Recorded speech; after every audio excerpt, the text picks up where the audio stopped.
Assalamualaikum warahmatullahi wabarakatuh. Alhamdulillah, wassalatu wassalamu ala Rasulillah Sayyidina Muhammad bin Abdillah wa ala alihi wa sahbihi wa man wala wa la hawla wa la quwwata illa billah. Amma ba'd. Hadirin karamin, ma'asyiral asatidzah al-kurama, para pelajar Madrasah At-Tazkiyah Kuala Lumpur yang dirahmati Allah. Alhamdulillah, ini untuk yang kesekian kalinya insyaallah saya sempat singgah di hadapan kalian. Kalau tak salah beberapa tahun silam itu di sini, mana nih? Subang. Saya juga sempat singgah. Alhamdulillah sekarang ada tempat baru, mudah-mudahan berbarokah. Mudah-mudahan bisa menjadikan kita semakin betah, semakin senang untuk mencari ilmu, dan mudah-mudahan kita dicatat oleh Allah Subhanahu wa taala sebagai thalibul ilmi, para pencari ilmu sampai kelak saat kita dipanggil oleh Allah Subhanahu wa taala. Allahumma amin. Karena orang yang senantiasa mencari ilmu agama, maka sesungguhnya dia ini telah didekatkan oleh Allah SWT menuju jalan ke surga. Karena itu kalau kita istiqomah mulai remaja, kemudian sampai usia dewasa, sampai usia tua, kita senang hadir majelis taklim, kita senang di tempat-tempat pendidikan, entah itu mulai jadi murid, kemudian kalau di tempat pendidikan seperti ini, macam ini, lama menjadi murid, lama menjadi pelajar, kemudian lama-lama dipercaya menjadi pengurusi. Biasanya begitu ya. Lama-lama kemudian diangkat menjadi ustaz. Nah, kalau sudah menikah, maka biasanya kita ikut hadir dalam majelis-majelis yang terkait dengan tempat pendidikan, misalnya tasbih ya, dan majelis-majelis yang lain. Akhirnya hati kita ini senang hadir dalam majelis ta'lim. Nah, itu banyak di antara orang tua kita yang pada akhirnya meninggal dunia, wafat atau dipanggil oleh Allah, dia masih tercatat dalam anggota majelis taklim ini, anggota majelis taklim itu, ya. Dia sebagai aktif hadir. Wah, ini termasuk orang yang didekatkan oleh Allah SWT menuju jalan ke surga. Mudah-mudahan kita semua seperti itu. Ini saya bicara dengan para pelajar, ya, para murid. Mohon maaf ini, para ustadz ya. Jadi saya ingin bicara sama murid-muridnya ya. Budak-budak muda ini. Kalau antum sudah tua, masih muda juga. Kalau saya setengah tua, masih muda setengah tua. Baiklah. Majelis seperti ini, tempat pendidikan, semua tempat pendidikan Islam yang mengajarkan syariat, arti syariat yaitu Al-Quran dengan segala macam isi dan tafsirannya, dengan segala macam ilmu yang terkait. Banyak ya kalau kita bicara Al-Quran ya, ilmu cara membaca dengan tajwidnya, gitu. Ilmu melakukan ayat-ayat Al-Quran bilghina dengan suara yang indah, ilmu sendiri. Ilmu tafsir yang terkait dengan apa yang ada di dalam isi Al-Quran. Ilmu juga mengenai ayat-ayat yang terkait dengan hukum fikih atau fikah syariat. Karena ayat-ayat Al-Quran itu ada ayat ketauhidan seperti surat Al-Ikhlas, Qul huwallahu ahad. Ya. Tapi ada ayat-ayat yang terkait dengan dunia ilmu fikah, hukum halal haram, wa halallahu al-bai'a wa harrama riba. Ayat-ayat. Dan masih banyak di dalam Al-Quran itu, ini perlu dipelajari. Nah, ini biasanya masuk dalam ilmu namanya ulumul Quran yang terkait dengan dunia fikih, dengan dunia yang lain-lain, ilmu sejarah juga ada di dalam Al-Quran. Belum lagi ilmu yang terkait dengan hadis Nabi Muhammad SAW. Yang dari situ juga sama, ada ketauhidan, ada ilmu tata muasyarah, tata bermasyarakat, ada juga hukum-hukum.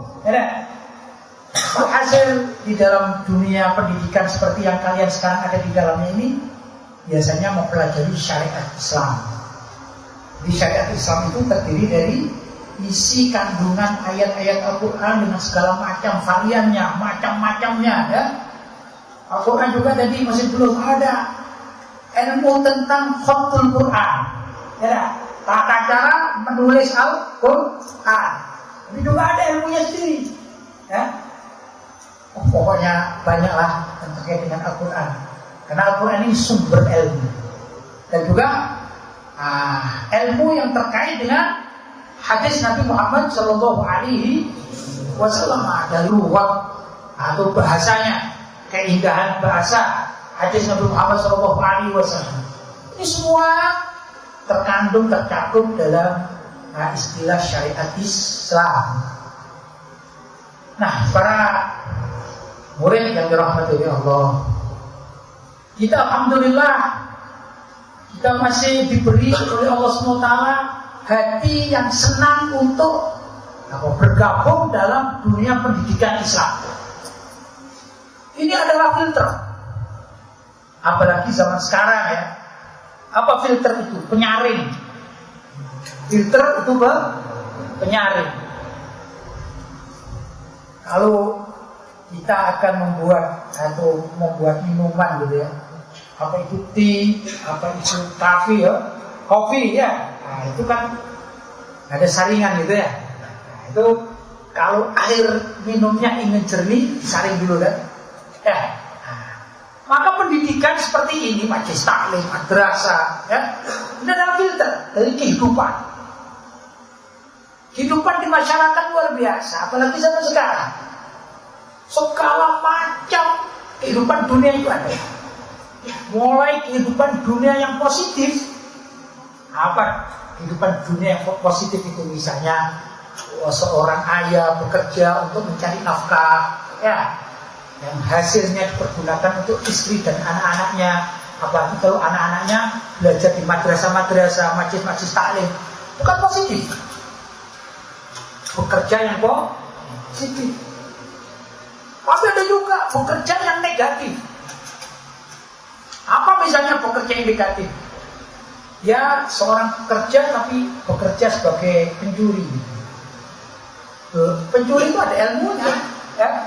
Ada ilmunya. Kalau ada orang pencuri bodoh, ya, dia asal mencuri ditangkap. Betul? Tapi ada ilmunya. Misalnya dia harus mencurinya malam hari, melewati jendela, misalnya, dengan berbagai macam teknik. Mencuri yang tidak ketahuan, itu kan ada ilmunya, ya. Itu kehidupan yang negatif, betul? Orang bekerja atau orang hidup seperti kita ini, bukan bekerja, menikmati hidup. Itu ada yang positif, ada yang negatif. Orang ingin minum, kalau tadi saya gambarkan misalnya, kita pergi ke suatu kedai, kita beli teh tarik ya, kalau orang Malaysia ya, ada teh tarik, itu kan ada ilmunya juga. Yang menjual punya ilmu, yang minum juga ada ilmunya. Contoh apa yang minum ada ilmunya itu? Kalau yang membuat kan ada itu caranya ya, ditarik begini, diangkat gitu ya, ada ya. Nggak semuanya bisa kan? Apa budak-budak ini bisa semuanya begitu? Apa tumpah-tumpah? Itu ilmu.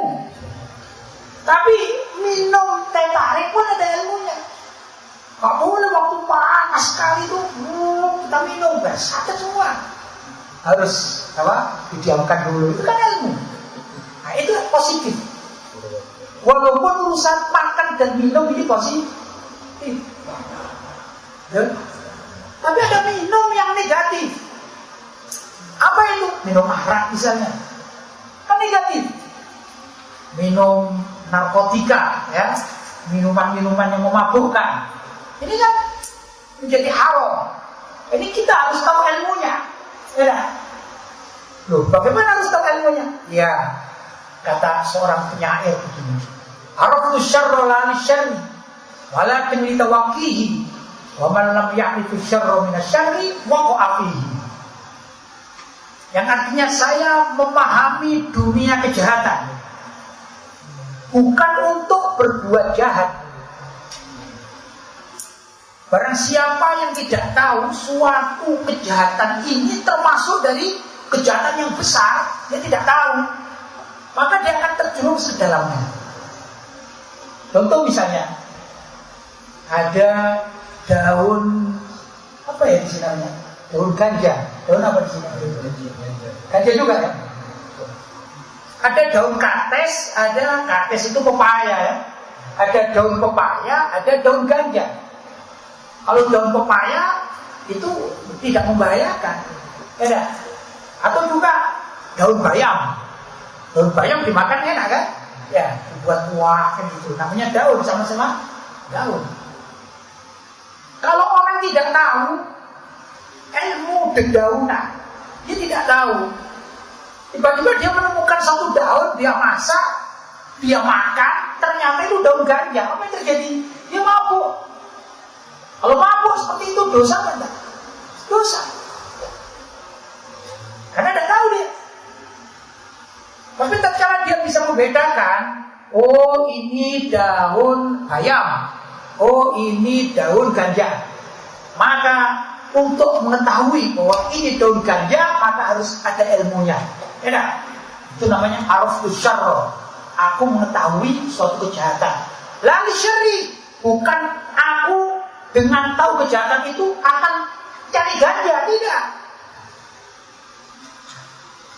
Walaupun ditawaki, tapi aku tahu bahwa ini daun ganja untuk menjaga agar aku tidak memakannya.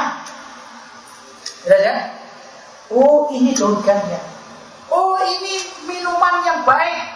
Oh ini bir atau ini minuman keras. Kita tahu misalnya ini minuman keras beralkohol, ya kan? Kita tahu ada di botolnya ada tulisnya beralkohol dengan sekian persen. Kita tahu, kamu jangan minum ini beralkohol. Kalau kita tidak tahu, tidak pernah belajar, asal minuman air kita beli, kita minum, pulang mabuk kita. Nah, udah bilang ini, ya ikhwan, kita belajar di suatu tempat pendidikan semacam demikian ini filter kan, penyaring, agar kita tidak terjerumus kepada hal-hal yang negatif, yang itu termasuk kemaksiatan kepada Allah Subhanahu wa Ta'ala. Ini penting ya. Apalagi zaman sekarang, zaman yang sudah pengaruh dunia global sangat luar biasa, bahkan bisa dikatakan menakutkan. Coba dibayangkan kalau kita baca sejarah, itu pada abad sekitar abad 13, berarti 100 tahun yang lampau ya, 100 tahun lepas. Kalau sekarang kan abadnya berapa nih? Oh bukan 100 tahun yang lepas, sekarang abad 21 ya. Sekarang abad 21, ini abad 13, berarti berapa ini ya? Kurang lebih 7 abad lepas ya, kurang lebih 700 tahun lepas ya. Itu pernah terjadi namanya perang salib di Andalusia ya, di negeri-negeri barat atau di sekitar Spanyol ya. Itu ada seorang tokoh dari kaum orientalis, kaum barat, berasal dari partai liberal. Apa liberal itu? Apa liberal itu adalah suatu aliran paham yang tidak mau diikat oleh aturan manapun, termasuk aturan agama. Dia ingin bebas. Namanya apa? Liberalisme. Suatu hal yang bebas, mau berbuat apa saja, yang penting hatinya cocok dia kerjakan. Itu namanya liberal. Ya. Partai liberal adalah partai kebebasan dalam segala hal. Itu ada seorang tokoh dari mereka namanya Gladstone. Namanya Gladstone. Orang Inggris aslinya. Jadi mempunyai pemikiran yang liberal dan sekaligus termasuk kaum orientalis. Apa itu orientalis?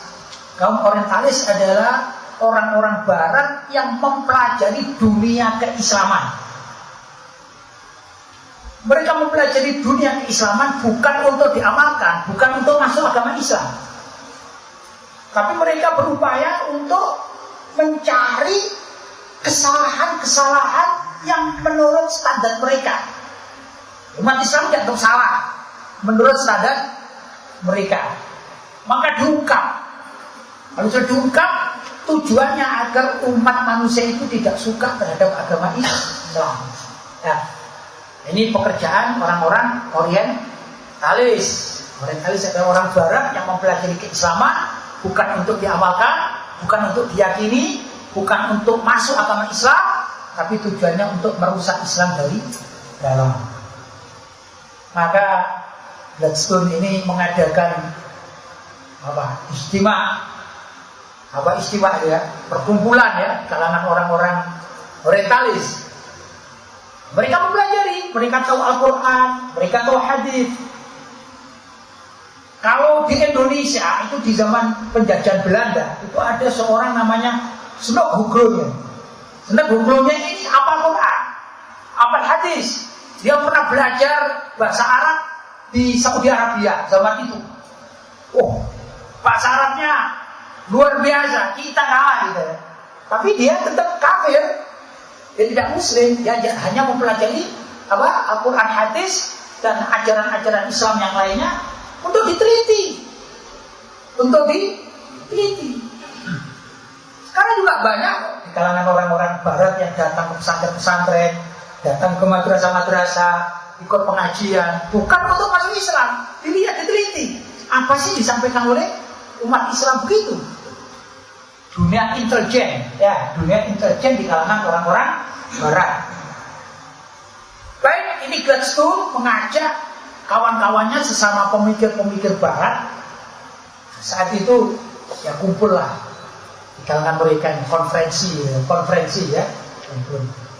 Gladstone ini membawa mushaf Al-Quran, ya, mushaf milik kita seperti itu, mushaf dia bawa, dia hafal, dia pelajari di dalamnya, ya, orang-orang orientalis. Dia mengatakan, wahai sahabat-sahabatku, sahabat-sahabat sesama kafir ini ya, sesama non-muslim, kita sudah perang melawan umat Islam dalam perang salib yang memerlukan durasi lama sampai 200 tahun atau 2 abad. Ternyata umat Islam tidak kalah. Umat Islam ini tetap eksis, masih ada. Jadi kata Gladstone, kalau kita perang fisik, umat Islam tidak akan kalah. Itu memang janji Allah Subhanahu wa Ta'ala. Umat Islam itu kalau diajak perang fisik, tidak kalah-kalah, tidak habis-habis umat Islam. Coba kita bayangkan ini, ada suatu peristiwa di dunia sampai detik ini umat Islam dibantai, dibunuh. Orang Israel dengan orang Palestina. Tentara Israel luar biasa dengan tank-tanknya, dengan tenaga alat-alat perang yang canggih, super canggih. Sedangkan orang Palestina melawan pakai apa? Batu. Untung-untungan kalau bisa merampas pistol ya milik orang-orang Israel. Untung-untungan bisa merampas, akhirnya dipergunakan untuk membunuh musuhnya. Untung-untungan. Tapi yang sudah gimana ya sudah? Tank dilawan dengan batu, nggak imbang kan? Saya tanya, mungkin dalam setahun ini aja kita mendengarkan peristiwa pembantaian di mana? di Palestina berapa kali? Berkali-kali. Pertanyaan saya sekarang, apakah umat Islam di Palestina habis? Tidak. Umat Islam di Palestina tidak habis. Berarti apa? Umat Islam itu kalau diperangi secara fisik tidak kalah. Tidak kalah. Nah, Gladstone dengan kawan-kawan ini berpikir. Kata Gladstone, waktu itu dia membawa mushaf Al-Quran, ibarat ini ya, saya gambarkan ini mushaf Al-Quran. Dia mengatakan, wahai kawan-kawanku, kalian tahu ini? Ini adalah kitab suci umat Islam. Ini Al-Quran, kitab suci umat Islam. Kalau kita perang fisik dengan umat Islam, maka umat Islam tidak bakalan kalah. Tak akan kalah umat Islam. Satu-satunya cara untuk mengalahkan umat Islam, bagaimana caranya agar kitab Al-Quran ini tidak dibaca oleh umat Islam, agar kitab Al-Quran ini dijauhi oleh umat Islam, agar kitab Al-Quran ini tidak dipelajari oleh umat Islam, agar isi kandungannya tidak diamalkan oleh umat Islam. Nah, kalau sudah itu yang kita lakukan, maka umat Islam akan kalah dengan sendirinya. Maka umat Islam akan hancur dengan sendiri. Tentu yang dimaksud Al-Quran juga sekaligus hadis-hadis Nabi Muhammad SAW, karena Al-Quran dan hadis tidak bisa dipisahkan. Apalagi kita penganut Ahlussunnah wal Jamaah, termasuk juga yang tidak bisa dilepaskan adalah kesepakatan atau ijma para ulama salaf Ahlussunnah wal Jamaah. Tapi namanya dalam dunia perang, maka Gladstone hanya cukup mengisyaratkan agar Al-Quran ini dijauhkan dari umat Islam. Kenapa kira-kira? Karena Gladstone mempelajari satu hadis Nabi SAW yang isinya begini. Qala sallallahu alaihi wasallam. Nabi bersabda, Muhammad sallallahu alaihi wasallam bersabda, taraktu fikum amrayn. Aku tinggalkan pada kalian ini, hai umat, dua perkara. Ma in tamassaktum bihima lan tadillu min ba'di abada. Kitab Allah wa sunnati. Dalam satu riwayat ini, yang artinya Nabi Shallallahu Alaihi Wasallam bersabda, berwasiat, aku tinggalkan pada kalian ini dua perkara. Apabila kalian berpegang teguh mengamalkannya, menjadikan sebagai pokok dari kehidupan kalian, rujukan sumber hukum, sumber kehidupan, maka selama-lamanya kalian tidak akan tersesat setelah aku tiada, setelah aku wafat. Kata Nabi Muhammad Sallallahu Alaihi Wasallam. Apa itu dua perkara? Kitab Allah, Al-Quran, wa sunnati, dan hadis-hadis Nabi Muhammad Sallallahu Alaihi Wasallam. Walaupun dalam satu riwayat lain ada yang mengatakan wa itratu ahli baiti, yaitu keluarga Nabi Muhammad Sallallahu Alaihi Wasallam. Ini juga sebagai panutan, Ada ahlul bait dari kalangan habaib seperti guru kita Habib Ali Hamid, itu juga mana biasanya dari keluarga Nabi ini yang akan mengembalikan umat kepada mengikuti Al-Quran dan sunnah Nabi Muhammad Sallallahu Alaihi Wasallam. Tapi saya akan ringkas dalam pembicaraan kita tentang bagaimana seorang Gladstone yang mengajak kawan-kawan mereka untuk menjauhkan umat Islam dari dua ajaran, yaitu Al-Quran dan hadis Nabi Muhammad Sallallahu Alaihi Wasallam. Apa mudah menjauhkan umat Islam dari Al-Quran dan hadis? Tidak, susah. Tidak mudah. Malaysia, di Indonesia, berapa banyak sekolah-sekolah tahfiz, betul? Susah. Maka cara mereka mempunyai beberapa strategi Orang kan perang itu kan harus strategi ya, ada strategi perang. Jangankan perang, berdagang aja ada strateginya kan gitu. Apa antara lain strategi dagang misalnya? Kalau kita punya kedai, gitu ya, punya kedai jualan baju misalnya. Strategi pertama harus bangun pagi, kemudian membuka kedainya pagi hari. Jam berapa kalau di Malaysia rata-rata? Jam berapa? Jam 8. Tutup jam berapa? 10 malam. Itu strategi namanya. Maka agar saya punya dagangan baju-baju ini laku, ya terjual, saya strategi saya bukanya jam 8, tutupnya jam 10 malam. Itu strategi. Kalau orang tidak punya strategi, tidak laku. Buka jam 11 malam, tutupnya subuh. Siapa yang beli? Pembelinya tidur semuanya. Karena dia tidak punya strategi. Jadi jualan pun punya strategi, apalagi perang. Betul? Orang belajar punya strategi tak? Punya. Belajar jam berapa mulai?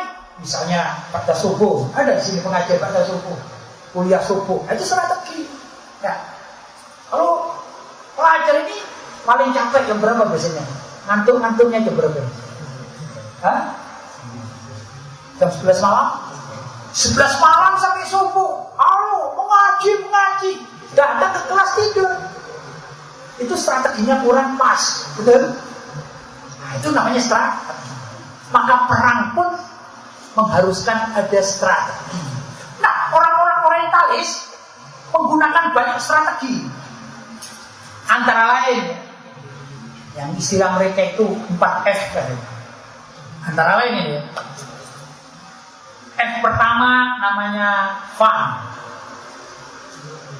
Apa fun? Fun gitu ya. Misalnya fun ya. Bacanya fun. Apa fun? Hiburan. Dunia hiburan. Maka diciptakan sebanyak-banyaknya dunia hiburan. Kenapa? Orang itu kalau dihibur, dia akan senang. Dan orang kalau senang, dia akan lupa terhadap agamanya. Coba kita hitung hiburan di dunia zaman sekarang itu apa saja. Televisi penuh dengan hiburan. Ya. Apalagi? Tempat-tempat ini, tempat-tempat apa namanya, macam apa ya? Mall. Tempat mall banyak hiburan. Ini tempat traveling, ya, tempat traveling yang ada dunia apa namanya ya? Ya hiburan ya. Pada naik ini naik itu, pemandangan yang indah-indah. Ada swimming pool, ada hiburan dah. Coba para murid diajak, ayo kita seminggu mandi, berenang di swimming pool. Percuma, suka dah? Suka, semuanya suka. Saya pun suka. Bukan berarti saya nggak pernah, belum pernah saya suka. Rekreasi apa namanya di sini ya? Traveling itu ya. Rekreasi juga. Nah, kalau orang Indonesia punya rekreasi, tempat rekreasi. Ya. Segala macam ini di Indonesia. Di tempat saya ini namanya Malang, daerah Malang, wilayah Malang, Jawa Timur. Itu ada satu tempat namanya Batu. Tempatnya segala macam rekreasi, apa saja ada.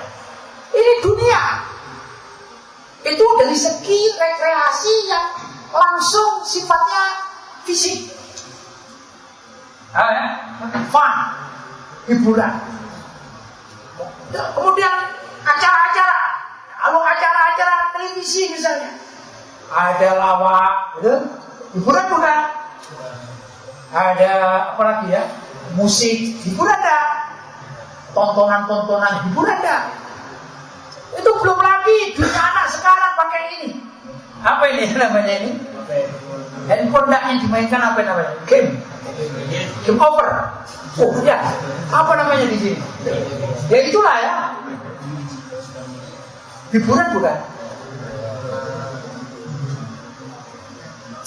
Itu sengaja oleh orang-orang Barat diciptakan agar umat Islam itu senang dan tenggelam dalam dunia hiburan, sehingga kebanyakan umat Islam itu lebih senang untuk bermain-main dengan hiburan itu daripada diajak mengaji, diajak menghafalkan tahfiz Al-Quran, apalagi mempraktekkan isi Al-Quran. Betul? Kita ini kalau tidak dipaksa untuk sekolah di mana ini? Tasdiyah ya. Kira-kira seusia kalian ini senang apa? Main bola senang? Main di luar senang? Senang semuanya. Ada hiburan suka? Ke mall-mall suka? Ada, saya tidak pernah keluar kemana-mana, saya cuma di kamar. Iya, tapi 24 jam begini. Asik dengan dunia di film-film segala macam. Hiburan semua. Itu strategi musuh. Cuman kita tak sadar. Paham ya? Itu saya paham. Yang kedua, fashion. Apa fashion? Fashion adalah tata cara berpakaian. Kalau kita bicara dunia fashion, mungkin orang mengatakan, ini mungkin wanita-wanita yang tidak pakai busana-busana muslimah, mungkin ya pikiran kita begitu. Nah, fashion itu yang laki yang perempuan. Anak laki-laki zaman sekarang, alhamdulillah kalau para murid ini alhamdulillah menggunakan pakaian-pakaian sunnah, pakai peci putih, ya, pakai top atau gamis putih, sunnah. Seperti kalian ini, alhamdulillah. Cuman kalau dihitung berapa nih jumlahnya? Berapa ini orang? Kira-kira anak muda seusia kalian yang menggunakan pakaian-pakaian bukan Islami di luar, banyak gak? Di kampus-kampus, di mall-mall, di tempat-tempat, ya gak? Nanti ada bola, ada supporter bola, nonton bola. Nonton bola pakai pakaian santri begini, murid begini, salah. Macam-macam rambutnya. Laki kita bicara laki, yang rambutnya ada merah, kuning, hijau, disemprot, ini banyak gak? Banyak ya? Laki ya, belum bicara wanita ya kan? Fashion. Belum lagi subhanallah anak zaman sekarang. Beli celana panjang sudah bagus, tapi dirobek-robek sini. Ada? Di atas lutut dirobek-robek ini ada? Banyak kan? Apa Nabi Muhammad mencontohkan seperti itu? Tidak. Itu orang barat, orang brand kafir barat yang mencontohkan. Tapi diikuti tidak oleh anak-anak atau saudara-saudara kita, budak-budak kita di luar sana? Diikuti tidak? Diikuti. Sekarang juga anak laki-laki, kita bicara laki-laki dulu ya. Udah laki-laki. Nih, pakai anting ya. Telinganya pakai anting, ada enggak? Banyak. Ada yang dilubangi besar, ada yang kecil ini. Itu budaya mana? Barat. Tapi berusaha untuk dimasukkan, diajarkan, ditampakkan, dicontohkan di hadapan orang Islam, maka banyak orang Islam yang terpengaruh. Itu strategi musuh untuk menghancurkan umat Islam dari dakwah. Saya tanya, ini jurusnya musuh pertama tadi apa? Pan sudah bisa menggulingkan komunitas umat Islam apa enggak? Bisa. Banyak terpengaruh. Fashion bisa menggerogoti komunitas umat Islam apa enggak? Bisa. Tapi kita bicara fashion untuk orang laki-laki, fashion untuk orang perempuan bagaimana? Wah, macam-macam baju yang kata dulu kalau saya masih kecil itu ya, ada istilah, mungkin juga Indonesia juga pernah mendengarkan, misalnya satu studi namanya pakaian you can see. You can see, engkau bisa melihat aku dengan sempurna. You can see itu pakaian pendek gitu ya. Wanita yang nyaris telanjang ya, namanya pakaian you can see gitu. Ya, saya tidak tahu aslinya bagaimana deh. Walhasil menggunakan pakaian tapi seperti tidak berpakaian. Kadang-kadang saya kasihan ada wanita-wanita itu yang dia kaya tapi miskin. Loh, gimana ini? Dia kaya tapi miskin. Dia punya uang, tapi tidak bisa beli kain. Kalau beli kain, cuma bisanya setengah meter untuk baju. Kok bisa? Iya, karena untuk menutupi cuma sekitar dada, perutnya nggak ditutupi, nggak cukup kainnya. Ada begitu pakaian? Ada. Kan kasihan ini. Dia punya uang tapi miskin, nggak bisa beli. Kalau kita alhamdulillah ya, baju kita cukup, ya ada. Kita tutupi semua badan kita. Berarti kita ini punya uang yang kaya kita, ya ada. Alhamdulillah. Orang mereka enggak. Wanita-wanita zaman sekarang ini kayaknya kaya, wah bergengsi, tapi miskin, nggak bisa beli. Padahal itu baju primitif itu. Itu baju zaman dahulu kala, ya ada. Zaman purba itu begitu. Ini enggak ini, luar biasa. Zaman sekarang pakaiannya pakaian primitif. Ya itulah. Apa jadi B? Yang ketiga, food. Food. Apa food? Makanan. Saya melihat, ya saya juga masuk di swalayan di sini ya. Seperti apa itu 7-Eleven ya. Saya juga masuk sama seperti kalian. Saya perhatikan apa yang dijual. Oh sama dengan di Indonesia ternyata. Misalnya mie ya, mie instan. Oh sama. Kita minum susu kan bagus ya, kesehatan. Tapi sudah ada susu yang dijual yang langsung jadi. Namanya siap saji. Apa namanya? Siap saji. Makanan jadi siap saji. Praktis. Kalau orang dulu kalau ingin minum susu, misalnya susu kambing, susu sapi, itu beli mentah, digodok dulu ya, kemudian baru dikonsumsi. Kalau sekarang enggak. Kita masuk 7-Eleven beli sudah, beli susu yang pakai kaleng sudah langsung diminum. Ini namanya siap saji, ya. Makanan jadi. Mulai minumannya dan makanan. Dan ada seperti apa ya? Jualan ayam goreng. Apa ya di sini? Ayam goreng Kentucky misalnya, ya, atau apa? Fried chicken. Ya semacam itu. Banyak ada sekarang. Itu food namanya, food.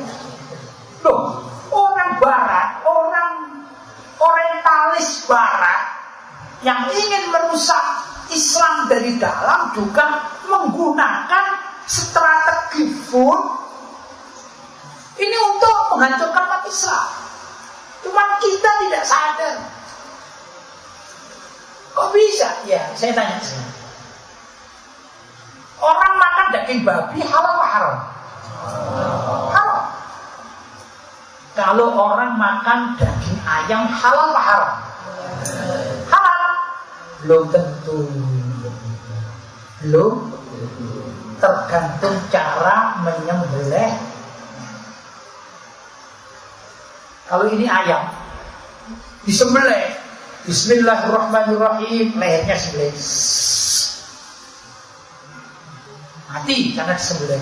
Halal apa haram? Halal ya. Ini ayam. Ini tidak ada pisaunya, langsung begini kan. Lehernya. Halal apa haram? Haram. Saya tanya sekarang, fried chicken cara menyembelihnya gimana? Tahu tak? Gak ada yang tahu. Apakah dengan cara bismillahirrahmanirrahim dipotong atau dijepitkan di pintu misalnya, atau dibanting mati misalnya? Tidak tahu kita. Kita hanya mengatakan kalau daging ayam itu halal. Ini problem. Betul? Problem bagi umat Islam. Paham ya? Itu sengaja nih. Nabi SAW bersabda, al halalu bayyin wal haramu bayyin. Oh, para pelajar hafal semuanya. Yang halal itu jelas. Hah? Ini air putih, misalnya ini air putih. Ini yang jelas ya. Ini halal. Bismillahirrahmanirrahim. Saya coba dulu ya.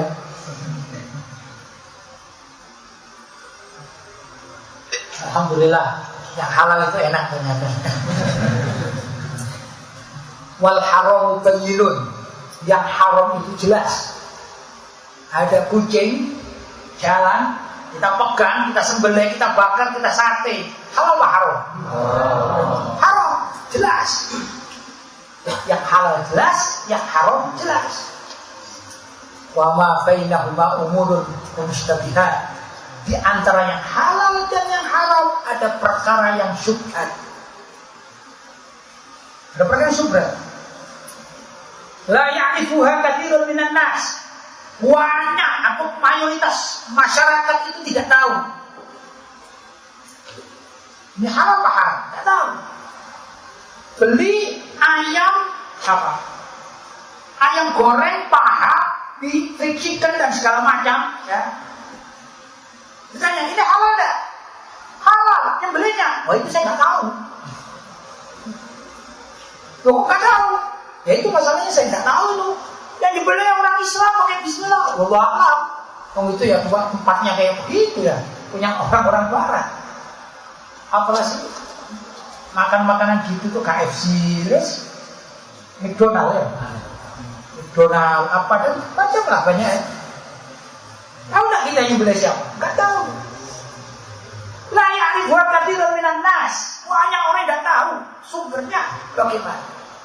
Kata Nabi, wa man waqa'a fi syubhat faqad waqa'a fil haram. Ringkas hadisnya begini. Orang yang terjerumus makan barang syubhat, kata Nabi, faqad waqa'a fil haram. Sungguh dia telah masuk pada keharaman karena nggak jelas. Bukan halal, kata Nabi. Kalau ada barang tidak jelas kok tetap dikonsumsi, itu haram, kata Nabi. Jangan kita, oh, ini makan apa sekarang? Kita belum ada makan, ini masih lapar. Ada apa? Ada fried chicken. Oh, ayam halal, makan. Betul, betul. Itu kita. Jadi strategi musuh ini masuk, ya. Belum terkait bumbu, ini baru ayam cara menyembelih. Bumbu, kilang-kilang bumbu, pabrik-pabrik bumbu. Apa menjaga kesucian? Apa semua pegawainya tahu kalau ini najis dan ini tidak najis atau suci? Tidak semuanya pegawai itu tahu. Bumbu jadi banyak enggak? Bumbu apa ya, makan bumbu tom yang jadi ada, bumbu rendang jadi ada, bumbu ini sampai nasi goreng pun ada bumbu jadi. Yang buat sama pabrik ya, kilang dah, kilang. Kalau dulu orang bikin nasi goreng itu ibu kita yang memasak, ya ada bawang, ada merica, itu bikin sendiri. Sekarang gimana? Beli jadi kan? Yang bikin siapa? Muslim yang bikin? Belum tentu. Kalau bukan Muslim yang bikin, mereka tahu najis kan? Belum tentu. Maaf ya, misalnya apa jadi tandas? Maaf saja, maaf. Buang air kecil atau kencing lah misalnya. Tapi tidak tembok dia. Akhirnya tangannya kena najis, mengering. Kena kencing, mengering, walaupun sedikit. Begitu masuk di kilang atau di pabrik, kemudian dia mengolah bumbu. Kebetulan bumbunya ini sedikit berair untuk memulainya. Yang kencing terkena di tangan, kemudian bercampur dengan barang basah yang ada di bumbu-bumbu tadi. Kira-kira bagaimana? Mutanajis kan? Mutanajis menjadi najis. Tahu nggak kita semacam itu? Kurang tahu. Itu baru satu contoh. Betul? Jadi food ini bagaimana? Oh, banyak korbannya. Bukan cuma budak-budak, orang tua pun mudah kena korban. Ini perang. Sebenarnya ini adalah perang. Perang apa? Wazbul fikri, perang peradaban, perang kebudayaan, perang pemikiran. Umat Islam diserang semacam demikian, umat Islam tidak sadar. Yang terjadi apa? banyak umat Islam yang tidak suka mempelajari agamanya. Betul? Betul? Saya mau tanya ini ya, kalau ada lomba atau liga bola, entah itu Malaysia lawan Indonesia, ya, usia sekian-sekian, ini ada ya, lagi rame ini ya, usia berapa itu? Malaysia lawan Indonesia, ada ya lomba sekarang ini. Atau misalnya Liga Malaysia antara KL lawan Johor. Saya tanya, supporternya banyak nggak yang hadir? Yang lihat banyak nggak? Banyak mana sama anak pesantren? Banyak mana sama anak madrasah? Banyak mana? Supporter bola. Kalau ada pengajian-pengajian di masjid, ya ada. Di situ ada pengajian, di sana ada bola. Mana yang lebih ramai? Bola. Saya tanya, yang nonton bola itu Muslim apa bukan? Mayoritasnya Muslim. Lebih tertarik dengan dunia mereka karena makanan yang dikonsumsi sudah bukan lagi yang murni halal dan thayyibah. Ada campuran-campuran. Itu food. Paham ya? Pengaruh food. Makanan.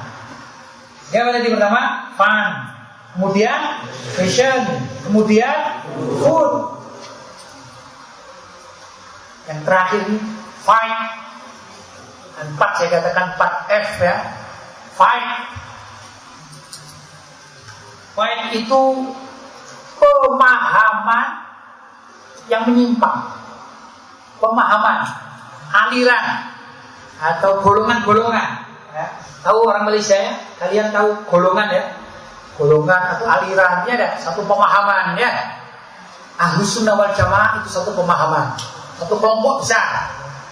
Tapi ada kelompok-kelompok lain kan selain Ahlus Sunnah wal Jamaah. Ini pemahaman. Fight. Jadi orang-orang Barat, orang-orang Orientalis ini berusaha menciptakan banyak aliran-aliran yang berbaju Islam, tapi hakikatnya mereka bukan Islam. Contoh misalnya, ada seorang tokoh, ya ini dikatakan India tapi bau Inggris, namanya Mirza Ghulam Ahmad, keturunan Inggris yang hidup di India zaman dahulu kala, agak lama juga. Diciptakanlah satu aliran namanya Ahmadiyah. Ya, maka Ahmadiyah itu berjaya di beberapa tempat. Kenapa? Ini aliran Ahmadiyah ini sengaja di-backup oleh Inggris atau oleh dunia Barat. Saya nggak tahu di Malaysia ini ada apa enggak. Kalau di Indonesia ada Ahmadiyah. Ya. Di India juga ada. Di India itu kalau tidak salah dikatakan kelompok Ahmadiyah ini namanya minoritas non-Muslim. Minoritas non-Muslim. Itu di India yang saya pernah baca sejarahnya. Tapi di beberapa tempat dikatakan ini Islam Ahmadiyah. Ini aliran sengaja dibuat. Aliran sengaja dibuat. Masih banyak ilmiah. Sekarang ini lagi ramai. Itu namanya pemahaman liberalisme, sekularisme, liberalisme. Kalau liberalisme otomatis karena Gladstone itu dari partai liberal, ya yang mengajak kawan-kawannya sama pemikir-pemikir orientalis, maklum. Apa itu liberalisme? Jadi saya katakan liberalisme adalah satu pemahaman, satu gerakan ya, yang tidak mau terikat oleh aturan apapun, khususnya kalau liberalisme dalam agama tidak mau terikat oleh syariat Islam, tidak mau terikat oleh ayat-ayat Al-Quran, tidak mau terikat oleh hadis-hadis Nabi Muhammad SAW,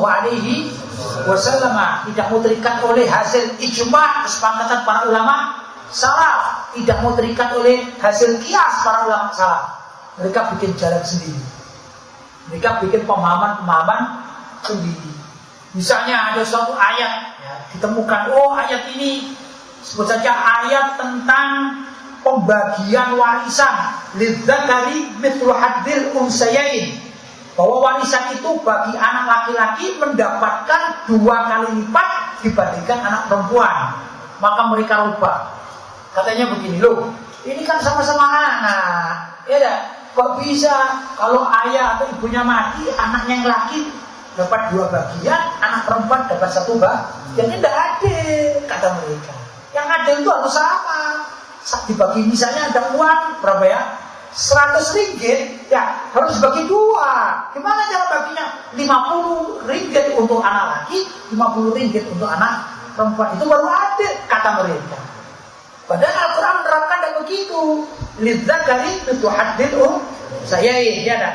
Bagi anak laki-laki mendapatkan 2 bagian dari anak perempuan. Selebih permudah lagi kalau ada orang tua, entah ayah atau ibunya, meninggal dunia misalnya, mempunyai 2 orang anak yang hidup, anak laki-laki dan anak perempuan, kan gitu ya. Kemudian si ayah ini mempunyai uang 150 ringgit. Gimana pembagiannya menurut Islam?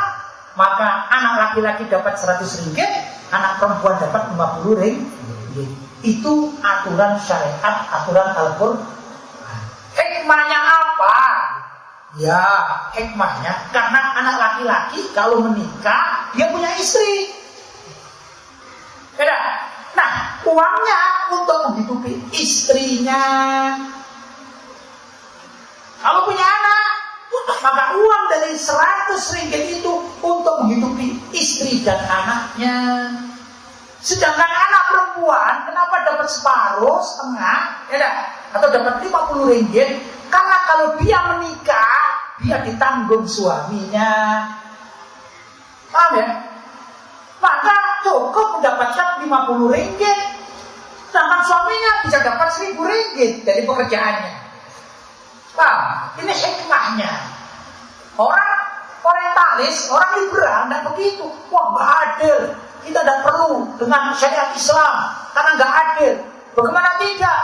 Nah, anaknya 2 laki dan perempuan, sama-sama manusianya, sama-sama makan nasinya, minum airnya sama. Kenapa harus anak laki-laki dapat 2 bagian, anak perempuan dapat 1 bagian? Mereka tidak tahu hikmah, faedah dibagi lidzakari mithlu hadil unsayain, ya dah. Yang laki dapat 2, yang perempuan dapat 1. Mereka tidak paham.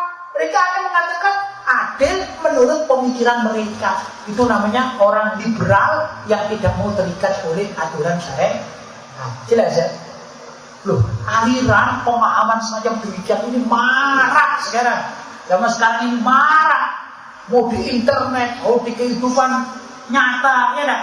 Di kampus-kampus, dunia pendidikan, ini marak terjadi. Bisa mempengaruhi kehidupan masyarakat muslim. Orang yang mengikuti pemahaman liberalisme termasuk dari golongan sesat, karena mengingkari syariat Al-Quran, mengingkari syariat Al-Hadits, mengingkari syariat yang hasil dari ijma' para ulama dan kias yang dilakukan oleh para ulama Ahlussunnah wal Jamaah terdahulu. Jelas ya? Itu liberalisme. Ada sekularisme. Apa itu sekularisme? Yaitu fasluddin anid daulah, memisahkan urusan agama dari kenegaraan. Negara tidak boleh tidak boleh diatur oleh agama. Nah, ini musik. Negara juga negara, agama, jadi dipisah. Ini sebenarnya adalah produk kaum orientalis. Dan sekarang umat Islam banyak di berbagai negara dunia ini, ya, para pejabat-pejabatnya banyak juga yang terpengaruh dengan pemikiran sekularisme. Tidak mau negaranya, diatur oleh agama, itu tidak suka. Banyak sudah, ya, di mana-mana dunia ini banyak itu. Itu sebenarnya adalah apa? Strategi musuh dalam dunia ghazwul fikri, perang pemikiran yang menggunakan jurus fight. Saya nyata enggak apa yang saya sampaikan? Apa yang saya sampaikan dari awal tadi nyata enggak? Masih banyak aliran-aliran yang bukan dari Islam. Apa itu Syiahnya, apa itu Wahabinya, apa itu yang lain-lainnya. Ini dimasukkan sehingga umat Islam ini bingung kadang-kadang. Saya pilih yang mana ini? Semua ngaku jadi ustaz. Ada Ustaz Syiah, ada Ustaz Wahabi, ada ustadz liberal, ada ustadz sekuler, ada bingung kita ini, betul masyarakat ini diaduk sedemikian rupa agar umat Islam lemah, tidak bisa bersatu. Itulah yang namanya perang peradaban, perang pemikiran, perang adat istiadat, atau bahasa Arabnya ghazwul fikri. Nah, kembali lagi pada dunia yang kalian kaji dalam majlis taklim semacam demikian ini. Kalian harus berbangga diri, kalian harus yakin, kalian harus berbahagia. Kalian mengatakan, kami sekarang memfilter kehidupan. Kami sedang memfilter kehidupan agar tidak terjerumus kepada perang ghazwul fikri, agar kita tidak kalah. Walaupun kita pun kadang-kadang ini sudah banyak yang kalah. Kalah dengan apa? Strategimu. Inilah yang terjadi ya ikhwan. Terakhir ini saya sampaikan pesan saya ini satu cerita, satu ilustrasi, gambar. Kadang-kadang saya berpikir kita ini umat Islam ini unik. Saya tidak tahu kalau bahasa Malaysia ini apa, kalau bahasa Indonesia namanya konyol. Konyol itu kalau orang main bola bukan menendang bolanya ke gawang musuh, tapi dia tendang ke kiper sendiri sehingga bunuh diri. Apa orang sini? Konyol. Kalau orang konyol juga. Apa orang sini? Lucu gitu ya. Apa? Unik, saya nggak tahu bahasa Malaysia ini. Pokoknya nggak sehat lah. Gitu. Apa Ustaz? Bahasa sini Ustaz. Hidupnya suka bunuh diri. Gitu. Kalau main itu suka bunuh diri. Kalau bahasa Indonesia apa? Konyol. Saya katakan konyol itu begini. Saya gambarkan. Kalau misalnya, ini aja saya bikin misalnya. Iya, saya misalnya. Juga saya permisalkan. Saya misalkan ini pohon atau pokok. Ya. Udah. Ini ada burung. Burung ini ya, terbang. Tinggal di pokok atau pohon. Ya. Ada pemburu bawa senapan. Ada pemburu bawa senapan. Pemburu ini menembak. Dan kena burungnya. Tapi kena di bawah burung ini ada pokoknya, rantingnya, dahannya. Patah. Kira-kira burungnya terbang atau tetap di situ? Terbang. Takut ya burungnya? Tidak. Namanya ada bunyi. Ada burung lepas ini, burung liar itu kan. Kalau ada suara wah, terbang kan? Terbang. Itu namanya burung cerdas. Burung pandai. Tapi kalau ada burung, misalnya, ini apa namanya? Dia hinggap di pokok. Ditembak, kena kakinya, menyerempet kakinya, dan dahannya ini patah, jatuh. Ini burungnya tetap di situ. Tembak lagi, gak kena burungnya, kena bawahnya, dan patah juga. Dua ranting patah, burungnya tenang.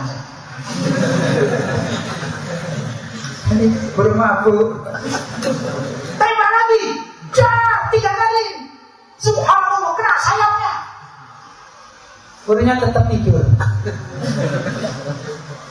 Ini burung cerdas atau burung apa namanya? Bodoh atau burung cerdas? Hah? Apa orang sini bilangnya? Hah? Bodoh. Ya. Apa Ustaz? Bodoh. Seperti bodoh juga ya orang sini ya. Burungnya bodoh ya. Ditembak singa pergi. Betul? Itu kalau burung yang gesit, burung yang betul-betul dia suka tidak sakit. Jangankan gitu. Ada burung pano itu, jangankan kena dahannya, masih di bawah ini. Dan ngedas belum sampai peluru sarangnya ini sudah pergi. Itu burung pano begitu susah menembak. Burung pano itu masuk menembak sesuatu atau burung yang susah ditembak, berarti ini burungnya sehat. Kalau burung bodoh, pandir, ya susah ya. Saya tanya sekarang, umat Islam zaman sekarang seperti kita ini,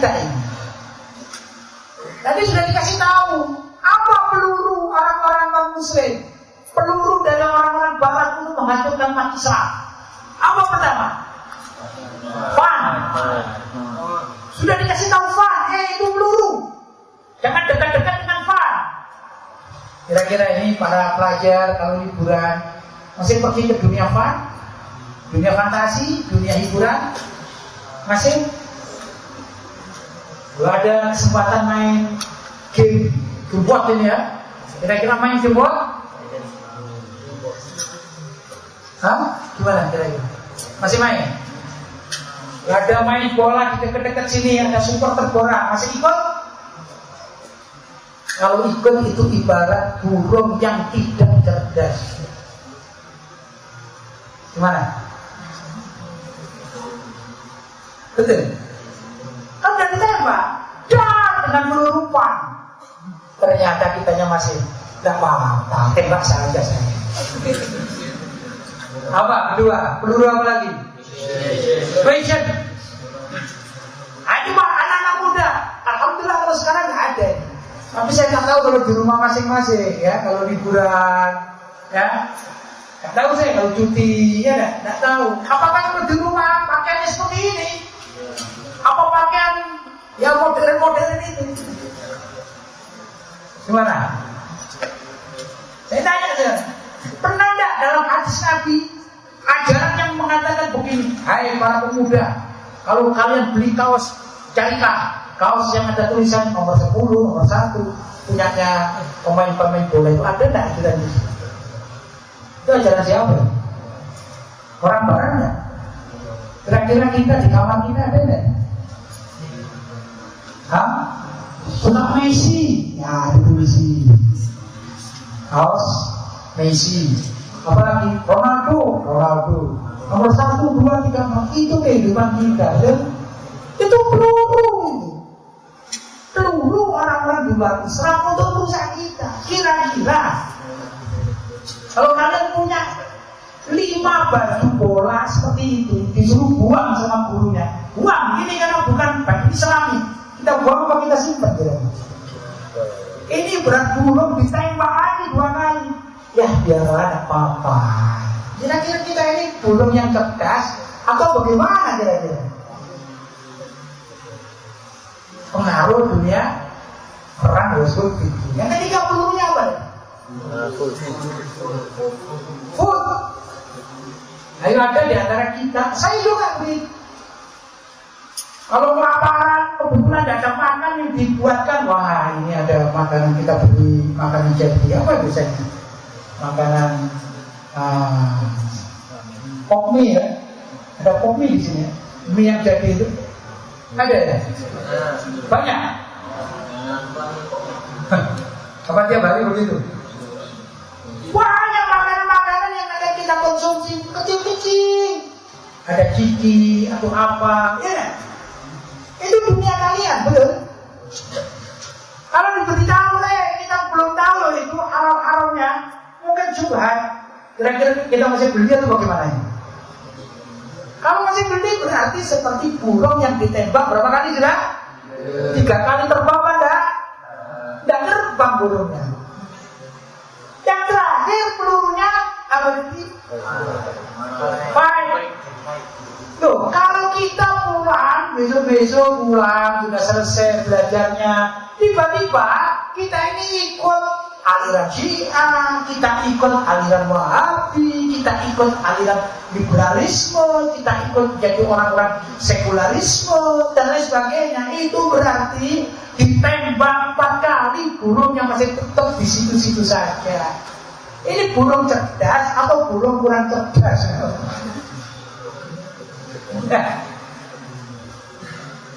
Nah, karena itu para pelajar yang dirahmati oleh Allah SWT, mudah-mudahan dalam pertemuan kali ini paling tidak adalah satu gambaran kita gimana caranya melawan musuh dalam dunia ghazwul fikri, Jangan sampai dalam ghazwul fikri, perang peradaban, perang pemikiran, perang kebudayaan, perang makanan, perang segala macam tadi itu kita kalah total. Jangan sampai.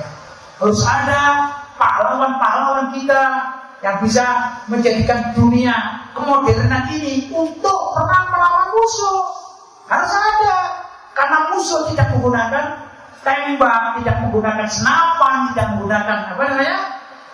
Pistol, ya. Maka kita lawan dengan kebudayaan, dengan pemikiran. Kita ramaikan pendidikan-pendidikan Islam. Kita membuat majelis-majelis. Kita biasakan pakaian-pakaian Islami seperti demikian untuk melawan mereka. Itu mestinya yang kita lakukan. Kalau bisa mulai meminimalisir pengaruh-pengaruh yang dari 4F tadi itu mestinya demikian. Kalau itu yang kita lakukan berarti kita masih sayang kepada syariat Islam, kita masih sayang kepada agama Islam, kita masih sayang kepada Allah, kita masih sayang kepada Rasulullah, kita juga sayang kepada para ulama-ulama zaman dahulu kala, ulama-ulama Ahlussunnah wal Jamaah, sehingga kita bisa melestarikan ajaran-ajaran mereka ini dalam kehidupan kita sehari.